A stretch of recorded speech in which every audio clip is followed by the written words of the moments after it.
Imagine your child's teacher open this on the last day of term, a handmade gift bag stitched by you that they can keep and reuse again and again. In today's tutorial, I'm going to show you exactly how I made this cute little drawstring gift bag step by step so you can make one too, even if you are an absolute beginner.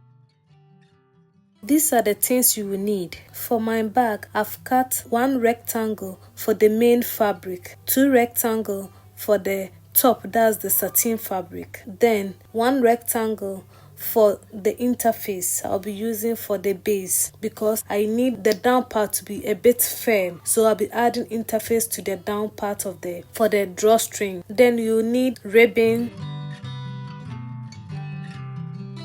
Go ahead and press your interface on the main fabric because I want the down part to be a bit firm, so I'll be adding interface to the down part of the bag.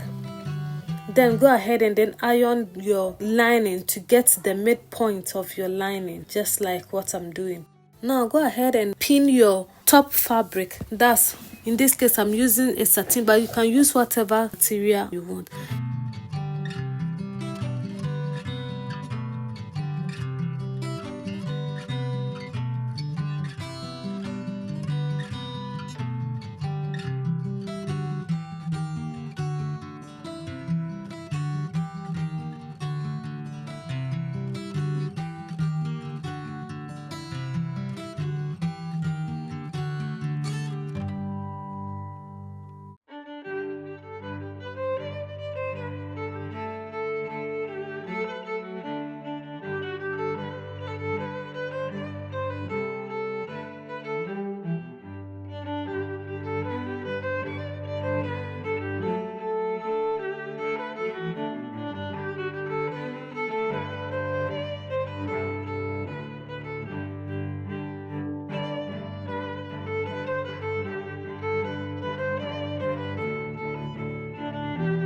Make sure all the seams are matching, then go ahead and then pin it. So from the top edge of the main fabric, measure from the satin side, that's the top edge, measure and mark 2 centimeters on top. Then you go down and then you measure 1 centimeter again to create these 2 marks, like what I've done. So you first measure 2 centimeters, then you measure 1 centimeter, making 3 centimeters. And on the bottom corner, measure up 2 centimeters and mark like so. Then measure across 3 centimeters and mark to create a mini rectangle at the bottom on the main fabric like so. Do the same on the other side of the fabric. So 2 centimeters upwards, then 3 centimeters across. Create a rectangle. Now go ahead and cut your rectangle, those mini rectangles, just like so.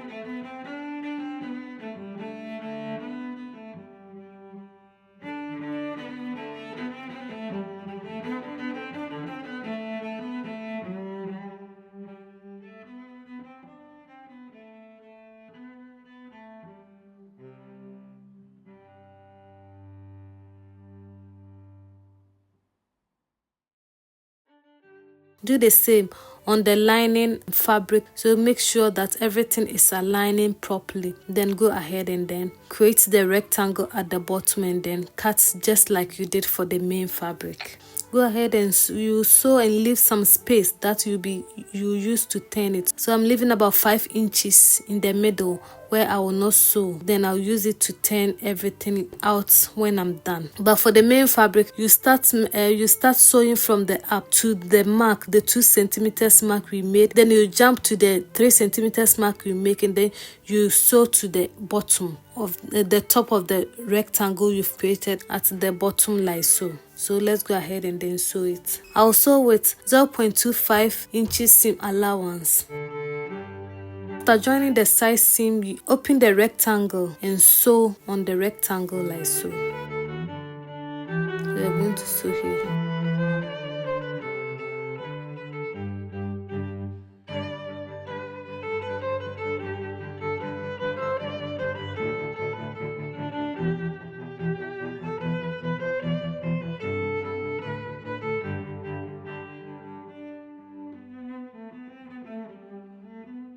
So after sewing, this is what you have, or this is what you get. So you can go ahead and then iron it if you want, but if you don't want to, you can just continue doing it. Do the same on the main fabric too, but leave the space that we left. So you go ahead and then leave that space and then continue sewing.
This is how it should look like after sewing. Now, turn the main fabric inside out to get the right side out, just like so. Make sure all corners are nicely brought out.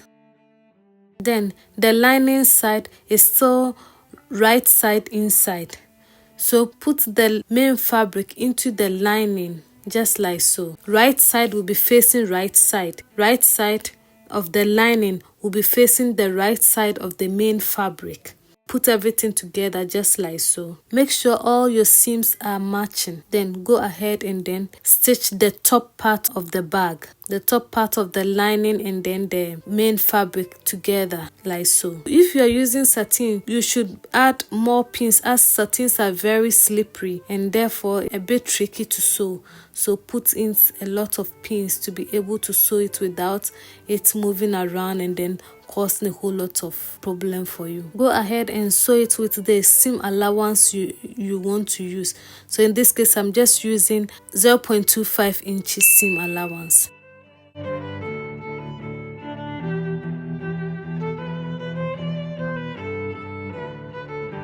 After sewing the two pieces together, this is what you get.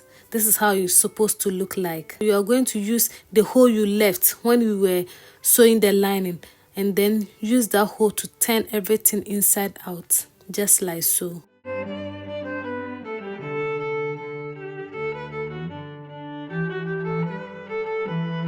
So this is how it looks like after turning everything inside out. So you can go ahead and use your machine to stitch the little hole you left.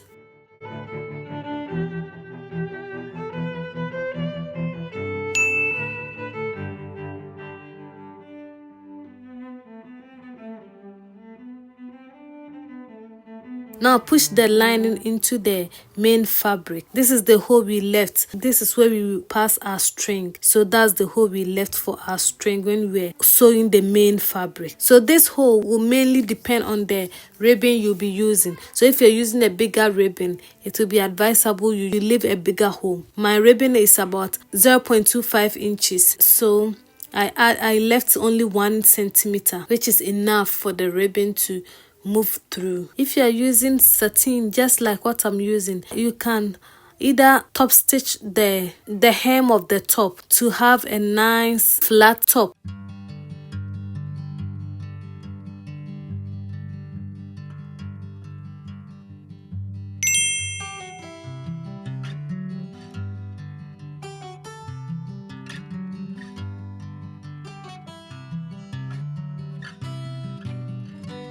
So this is it after top stitching it. Now the 2 inches I measured at first, I'm going to go ahead and then sew all around the top of the bag.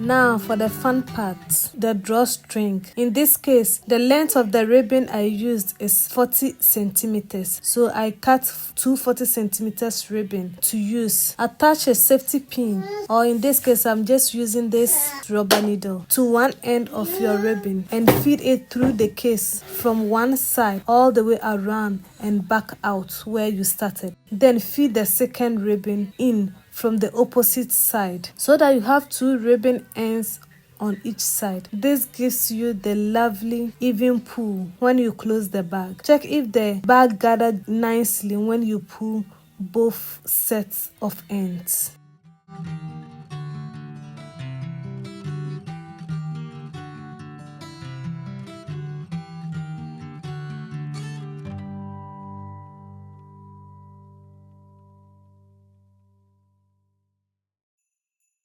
To finish off this bag, I added this little cone shape to the ribbon. This is totally optional, but if you want to do it, and attach it to the fabric just like what I'm doing now. You can fill this bag with chocolate, a mini hand cream, gift card, or even a handwritten note from your child. The bag itself becomes part of the gift. They can reuse it for jewelries, makeup, or little treats.